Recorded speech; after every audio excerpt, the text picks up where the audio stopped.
Introducing ass and ironing. Stay stimulated and achieve domestic bliss. Well, hang on, I'm reading the wrong script here. That's one of my other personal projects.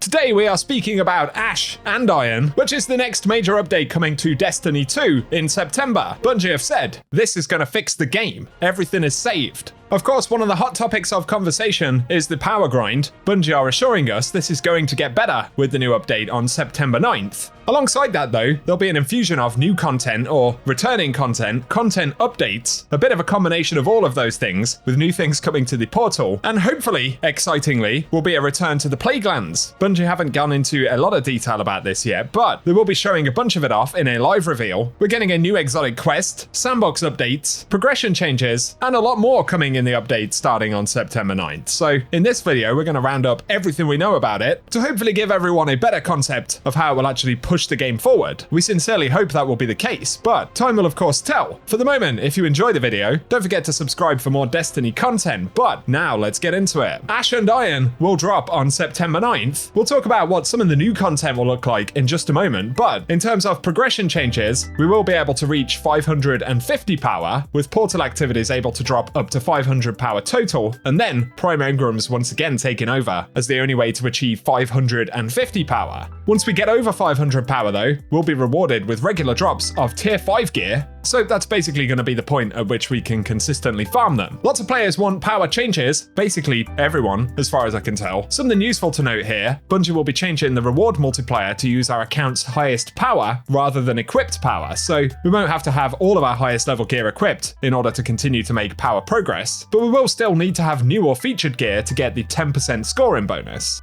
In terms of updates to actual power leveling, Bungie have said for Prime Engrams, which do drop at any point during the power climb, not only in the final 50 levels, rather than just giving us a single chance at the end of an activity, we will now get multiple chances based on the number of completion rewards available from the activity. So this is going to incentivize actually completing activities that have numerous bonus drops, which not only will award more power, but will also give us +1 on our available gear tier. And Bungie say additionally they're working on creating a more consistent power reward experience for the upper power climb in Ash and Iron.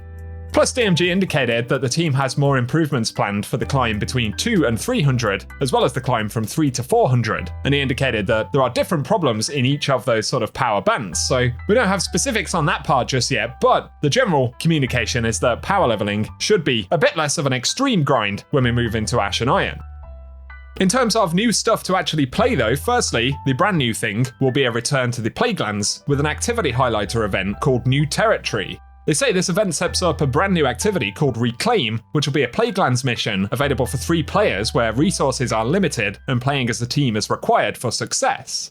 And of course, it's probably a mistake, but I personally have high expectations for a return to the Plaguelands. It's something players have really hoped to see in some capacity, or Siva-themed loot and things like that. So it's an opportunity for Bungie to actually get players hyped. Hopefully, they'll be able to deliver on that. Additionally though, there will be updates for the portal. That will include encounters from multiple dungeons being added in September, in what Bungie refer to as dungeon lairs. So I'm not sure if a lair will be multiple encounters in one activity, or just a specific encounter as a Pinnacle Ops activity in itself. We'll have to wait and see, but they will also add 2 exotic missions, which are Presage and Avalon.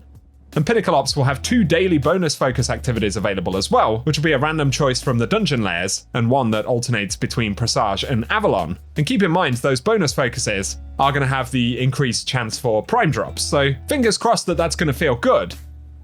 On top of the return to Plaguelands, there'll be a new exotic mission, as well as generally adding new gear into all of the portal categories, according to Bungie. So the new exotic mission will be on top of a new rewards pass, which also contains an exotic. So Ash and Iron will have 2 new exotic weapons. And there have been indications that there could be some story content. Alison from Bungie referred to bespoke missions that we'll get to play through between now and when Renegades drops. Although we shouldn't expect these to be absolutely huge, as the majority of the narrative team's focus is on making Renegades as good as it can be.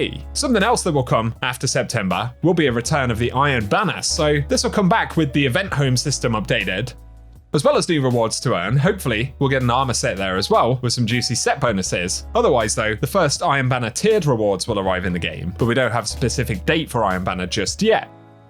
Something that will be happening is the Raid Challenge update though, and the epic version of the Desert Perpetual will be available starting on September 20th. That will begin with a contest mode and a world first race. Bungie have said each encountering contest will drop tier 5 gear, and if you complete all of them, we'll be able to claim an exclusive emblem, as well as the Raid exotic and its new catalyst.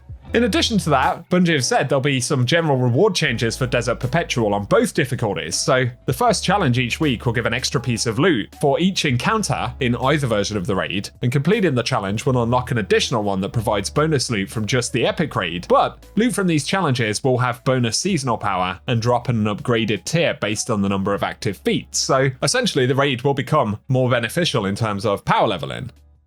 That's definitely a huge positive. Also, Ash and Iron will add more Grandmaster conquests as well as the Ultimate Difficulty conquest. So, Ultimate Difficulty will be available when it launches, starting at power 451. And they say Ultimate Fireteam Ops matchmaking will additionally open in week 10, which is the week after Ash and Iron launches. Ultimate Conquest will also allow us to unlock Guardian rank 11, and they've decided as well to make conquests replayable, although they will earn normal scored portal loot for additional completions, so that's an opportunity for the future for Bungie to buff repeat clears in terms of rewards. I actually think that could make weekly resets and things a bit more interesting.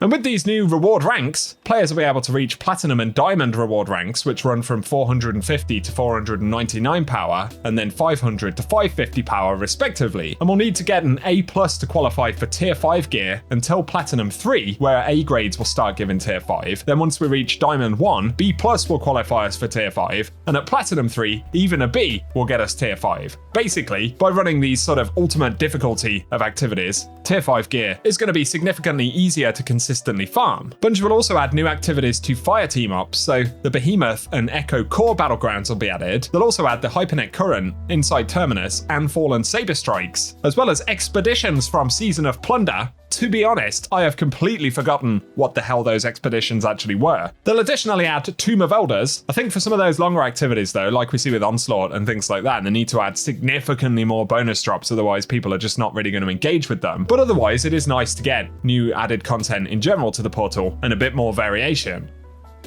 Looking to the Crucible though, there'll be a handful of updates, some of them relating to rewards specifically, so they'll be increasing bonus drop frequency in Crucible Ops, increasing the amount of score earned on losses, as well as generally making earning higher power and gear tier more consistent in the playlist, and increasing the highest potential gear tier at reward ranks Copper, Bronze, and Silver, as well as increasing power adjusters for PvP between power levels 10 and 300. So, on top of the other activities being more rewarding in terms of power progress and reward tiers, it's going to apply to Crucible as well, which is good. Bungie have also outlined that they'll be doing a bunch of Sandbox tuning that affects all content in the game. There are plenty of specifics we haven't heard about with regards to weapon tuning and PvE stuff, but they'll also be tuning for PvP combat, addressing more oppressive things like Graviton Spike, Spreadshot hand cannons, throwing knives, and Gambler's Dodge, as well as removing a mistakenly reintroduced lobby balancing for trials. So those are going to be good as well.